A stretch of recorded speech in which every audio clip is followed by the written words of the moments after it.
सुनते हैं प्रेमचंद की कहानी कायर। युवक का नाम केशव था, युवती का प्रेमा। दोनों एक ही कॉलेज के और एक ही क्लास के विद्यार्थी थे। केशव नए विचारों का युवक था, जात पात के बंधनों का विरोधी। प्रेमा पुराने संस्कारों की कायल थी, पुरानी मर्यादाओं और पुरानी प्रथाओं में पूरा विश्वास रखने वाली।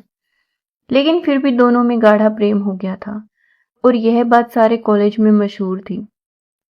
केशव ब्राह्मण होकर भी वैश्य कन्या प्रेमा से विवाह करके अपना जीवन सार्थक करना चाहता था। उसे अपने माता पिता की परवाह न थी। कुल मर्यादा का विचार भी उसे स्वांग सा लगता था। उसके लिए सत्य कोई वस्तु थी तो प्रेमा थी, किंतु प्रेमा के लिए माता पिता और कुल परिवार के आदेश के विरुद्ध एक कदम बढ़ाना भी असंभव था। संध्या का समय है। विक्टोरिया पार्क के एक निर्जन स्थान में दोनों आमने सामने हरियाली पर बैठे हुए हैं। सैर करने वाले एक एक करके विदा हो गए, किंतु ये दोनों अभी वहीं बैठे हुए हैं। उनमें एक ऐसा प्रसंग छिड़ा हुआ है जो किसी तरह समाप्त नहीं होता। केशव ने झुंझलाकर कहा, इसका अर्थ यह हुआ कि तुम्हें मेरी परवाह नहीं है। प्रेमा ने उसको शांत करने की चेष्टा करके कहा, तुम मेरे साथ अन्याय कर रहे हो केशव, लेकिन मैं इस विषय को माता पिता के सामने कैसे छेड़ूं? यह मेरी समझ में नहीं आता। वे लोग पुरानी रूढ़ियों के भक्त हैं। मेरी तरफ से कोई ऐसी बात सुनकर मन में जो जो शंकाएं होंगी उनकी तुम कल्पना कर सकते हो। केशव ने उग्र भाव से पूछा, तो तुम भी उन्हीं पुरानी पीढ़ियों की गुलाम हो? प्रेमा ने अपनी बड़ी बड़ी आंखों में मृदु स्नेह भरकर कहा, नहीं, मैं उनकी गुलाम नहीं हूं, लेकिन माता पिता की इच्छा मेरे लिए और सब चीजों से अधिक मान्य है। तुम्हारा व्यक्तित्व कुछ नहीं है। ऐसा ही समझ लो। मैं तो समझता था कि ये ढकोसले मूर्खों के लिए हैं, लेकिन अब मालूम हुआ कि तुम जैसी विदुषियां भी उनकी पूजा करती है। जब मैं तुम्हारे लिए संसार को छोड़ने को तैयार हूं, तो तुमसे भी यही आशा करता हूं। प्रेमा ने मन में सोचा, मेरा अपनी देह पर क्या अधिकार है? जिन माता पिता ने अपने रक्त से मेरी सृष्टि की है और अपने स्नेह से उसे पाला है, उनकी मर्जी के खिलाफ कोई काम करने का उसे कोई हक नहीं। उसने दीनता के साथ केशव से कहा, क्या प्रेम स्त्री और पुरुष के रूप में ही रह सकता है, मैत्री के रूप में नहीं? मैं तो आत्मा का बंधन समझती हूँ। केशव ने कठोर भाव से कहा, इन दार्शनिक विचारों से तुम मुझे पागल कर दोगी प्रेमा। बस इतना ही समझ लो, मैं निराश होकर जिंदा नहीं रह सकता। मैं प्रत्यक्षवादी हूँ और कल्पनाओं के संसार में प्रत्यक्ष का आनंद उठाना मेरे लिए असंभव है। यह कहकर उसने प्रेमा का हाथ पकड़कर अपनी ओर खींचने की चेष्टा की। प्रेमा ने झटके से हाथ छुड़ा लिया और बोली, नहीं केशव, मैं कह चुकी हूं कि मैं स्वतंत्र नहीं हूं। तुम मुझसे वह चीज ना मांगो जिस पर मेरा कोई अधिकार नहीं है। केशव को अगर प्रेमा ने कठोर शब्द कहे होते तो भी उसे इतना दुख न हुआ होता। एक क्षण तक वह मन मारे बैठा रहा, फिर उठकर निराशा भरे स्वर में बोला, जैसी तुम्हारी इच्छा। आहिस्ता आहिस्ता कदम उठाता हुआ वहां से चला गया। प्रेमा अब भी वहीं बैठी आंसू बहाती रही। रात को भोजन करके प्रेमा जब अपनी मां के साथ लेटी तो उसकी आंखों में नींद न थी। केशव ने उसे एक ऐसी बात कह दी थी जो चंचल पानी में पड़ने वाली छाया की तरह उसके दिल पर छाई हुई थी। प्रतिक्षण उसका रूप बदलता था। वह उसे स्थिर न कर सकती थी। माता ने इस विषय में कुछ कहे तो कैसे? लज्जा मुंह बंद कर देती थी। उसने सोचा, अगर केशव के साथ मेरा विवाह ना हुआ तो उस समय मेरा क्या कर्तव्य होगा? अगर केशव ने कुछ उद्दंडता कर डाली तो मेरे लिए संसार में फिर क्या रह जाएगा? लेकिन मेरा बस ही क्या है? इन भांति भांति के विचारों में एक बात जो उसके मन में निश्चित हुई वह यह थी कि केशव के सिवा वह और किसी से विवाह ना करेगी। उसकी माता ने पूछा, क्या तुझे अभी तक नींद न आई? मैंने तुझसे कितनी बार कहा है कि थोड़ा बहुत घर का काम काज किया कर, लेकिन तुझे किताबों से ही फुर्सत नहीं मिलती। 4 दिन में तू पराए घर जाएगी। कौन जाने कैसा घर मिले। अगर कुछ काम करने की आदत ना रही तो कैसे निभा होगा? प्रेमा ने भोलेपन से कहा, मैं पराए घर क्यों ही जाऊंगी? माता ने मुस्कुराकर कहा, लड़कियों के लिए यही तो सबसे बड़ी विपत्ति है बेटी। माँ बाप की गोद में पलकर ज्यों ही सयानी हुई, दूसरों की हो जाती है। अगर अच्छे प्राणी मिले तो जीवन आराम से कट गया, नहीं रो रो कर दिन काटना पड़ा। सब कुछ भाग्य के अधीन है। अपनी बिरादरी में तो मुझे कोई घर नहीं भाता, कहीं लड़कियों का आदर नहीं, लेकिन करना तो बिरादरी में ही पड़ेगा। ना जाने यह जात पात का बंधन कब टूटेगा।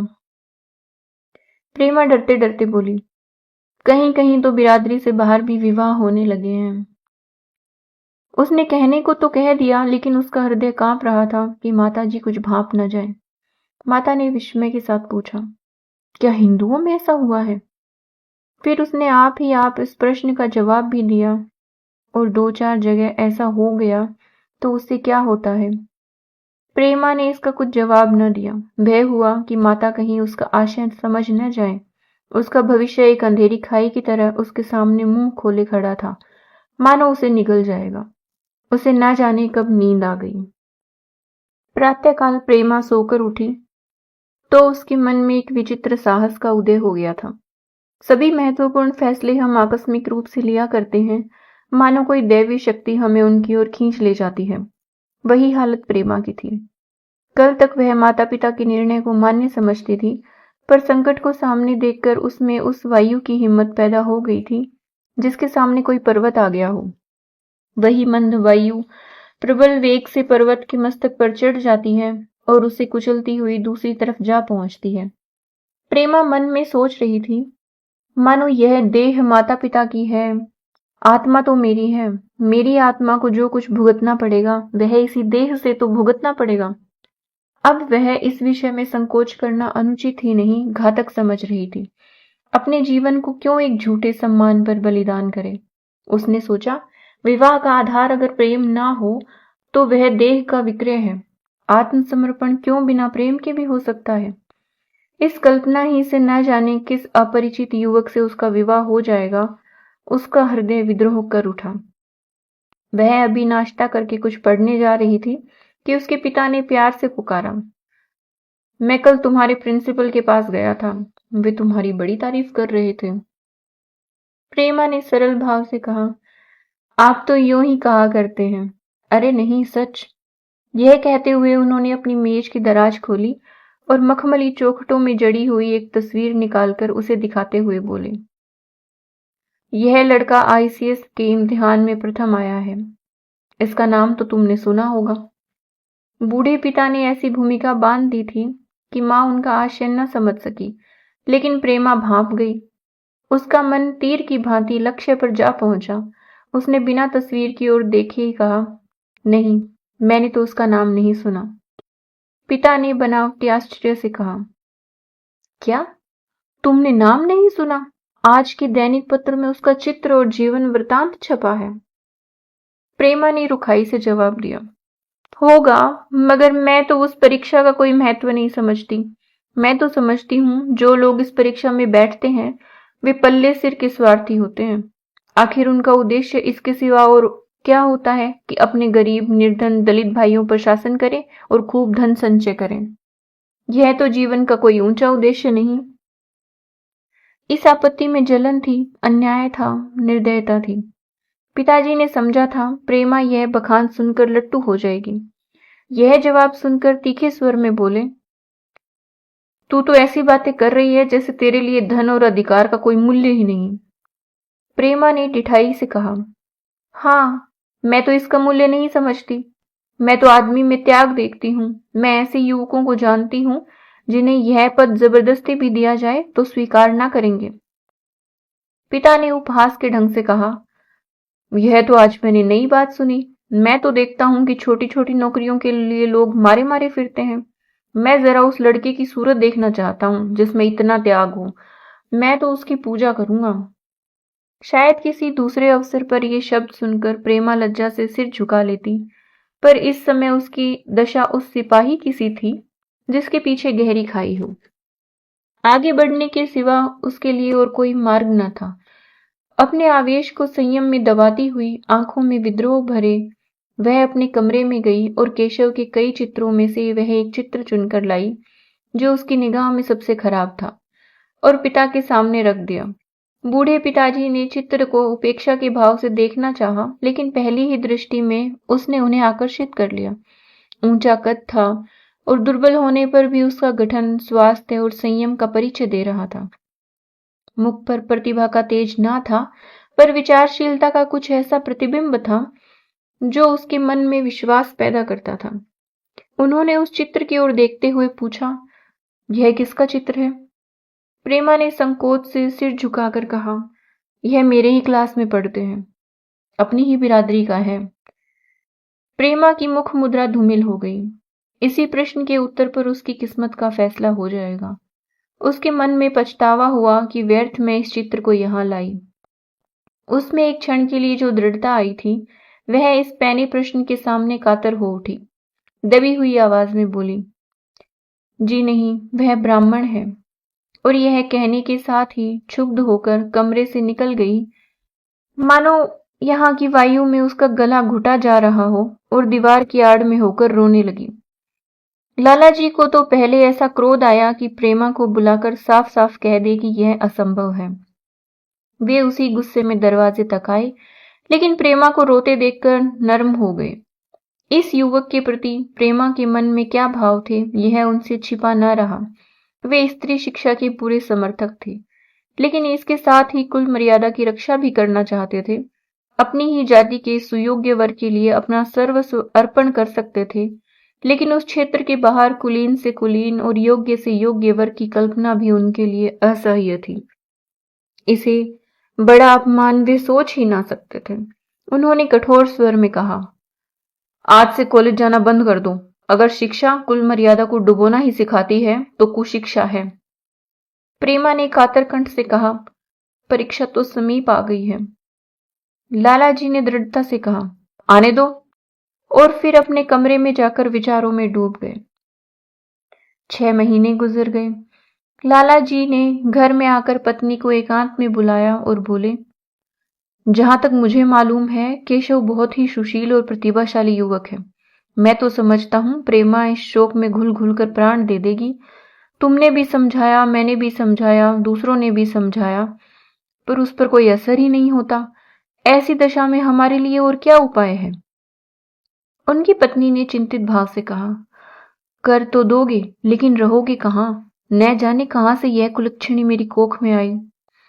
लाला जी ने भवें सिकोड़कर तिरस्कार के साथ कहा, यह तो 1000 दफा सुन चुका हूं, लेकिन कुल मर्यादा के नाम को कहां तक रोएं?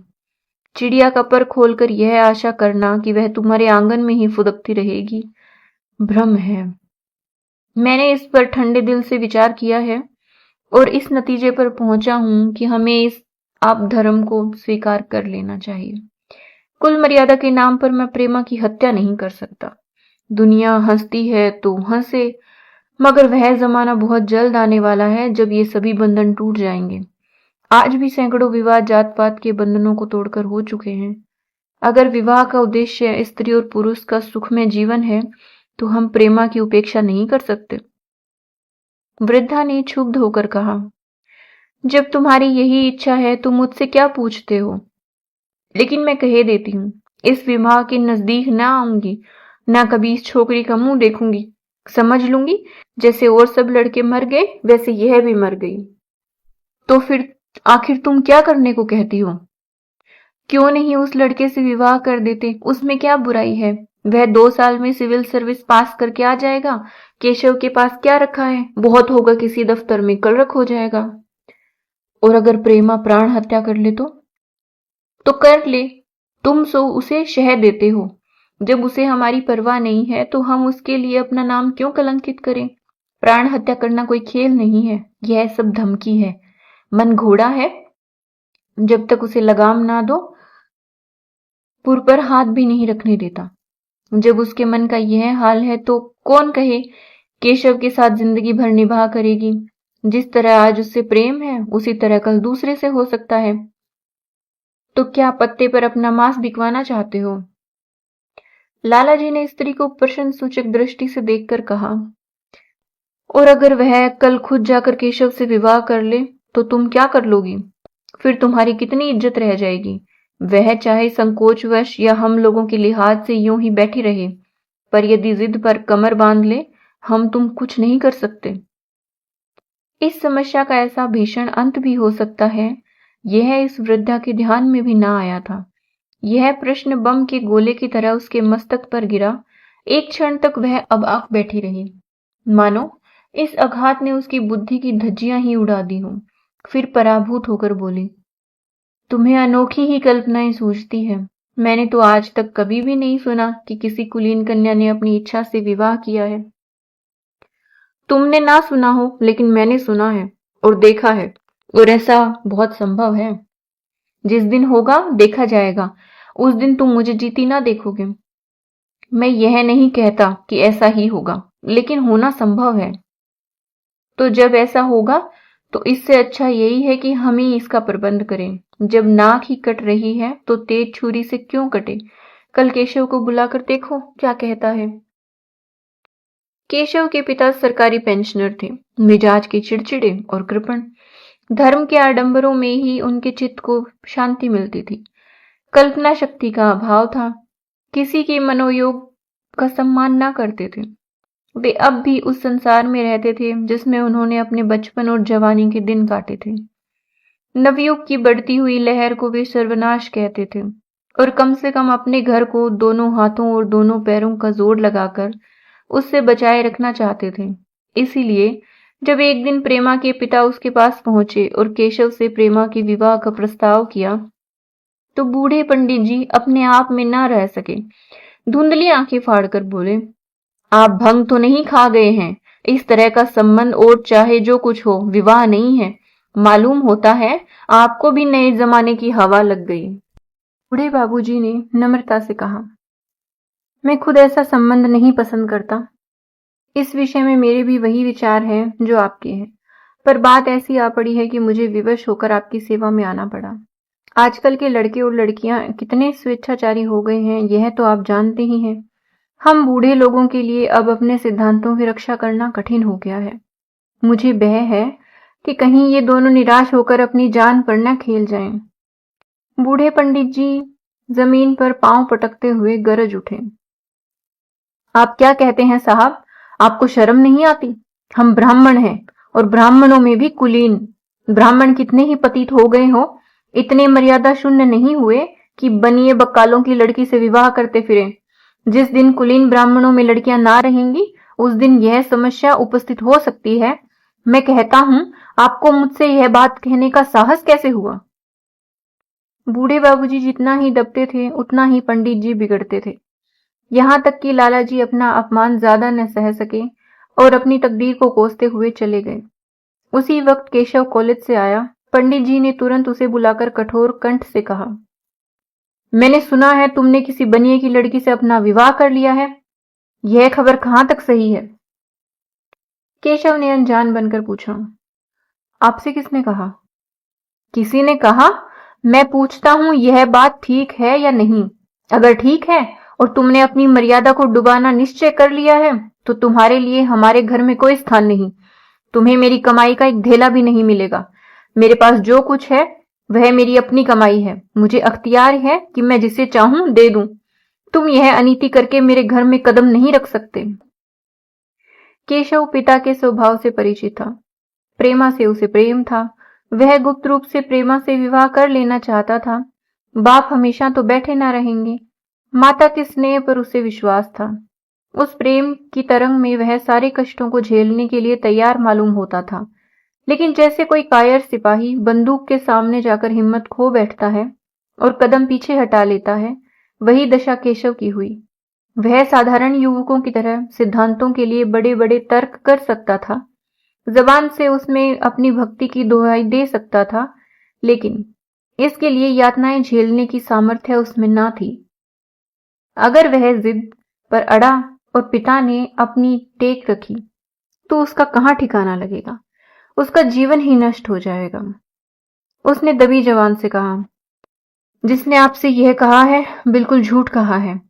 पंडित जी ने तीव्र नेत्रों से देखकर कहा, तो यह खबर बिल्कुल गलत है? जी हां, बिल्कुल गलत। तो तुम आज ही इसी वक्त उस बनिए को खत लिख दो और याद रखो कि अगर इस तरह की चर्चा फिर कभी उठी तो तुम्हारा सबसे बड़ा शत्रु होऊंगा। बस जाओ। केशव और कुछ न कह सका। वह यहां से चला तो ऐसा मालूम होता था कि पैरों में दम नहीं है। दूसरे दिन प्रेमा ने केशव के नाम यह पत्र लिखा। प्रिय केशव, तुम्हारे पूज्य पिताजी ने लालाजी के साथ जो अशिष्ट और अपमानजनक व्यवहार किया है, उसका हाल सुनकर मेरे मन में बड़ी शंका उत्पन्न हो रही है। शायद उन्होंने तुम्हें भी डांट फटकार बताई होगी। ऐसी दशा में मैं तुम्हारा निश्चय सुनने के लिए विकल हो रही हूं। तुम्हारे साथ हर तरह का कष्ट झेलने को तैयार हूं। मुझे तुम्हारे पिताजी की संपत्ति का मोह नहीं है। मैं तो केवल तुम्हारा प्रेम चाहती हूँ और उसी में प्रसन्न हूँ। आज शाम को यहीं आकर भोजन करो। दादा और माँ दोनों तुमसे मिलने के लिए बहुत इच्छुक हैं। मैं वह स्वप्न देखने में मग्न हूँ जब हम दोनों उस सूत्र में बंध जाएंगे जो टूटना नहीं जानता, जो बड़ी से बड़ी आपत्ति में भी टूट रहता है। तुम्हारी प्रेमा। संध्या हो गई और इस पत्र का कोई जवाब न आया। उसकी माता बार बार पूछती थी, केशव आए नहीं? बूढ़े लाला भी द्वार की ओर आंख लगाए बैठे थे। यहां तक कि रात के 9 बज गए, पर ना तो केशव ही आए, ना उनका पत्र। प्रेमा के मन में भांति भांति के संकल्प विकल्प उठ रहे थे। कदाचित उन्हें पत्र लिखने का अवकाश न मिला होगा, या आज आने की फुर्सत न मिली होगी। कल अवश्य आ जाएंगे। केशव ने पहले उसके पास जो प्रेम पत्र लिखे थे, उन सबको उसने फिर पढ़ा। उनके एक एक शब्द से कितना अनुराग टपक रहा था। उनमें कितना कंपन था, कितनी विकलता, कितनी तीव्र आकांक्षा। फिर उसे केशव के विवाह की याद आए, जो उसने सैकड़ों ही बार कहे थे। कितनी बार वह उसके सामने रोया था।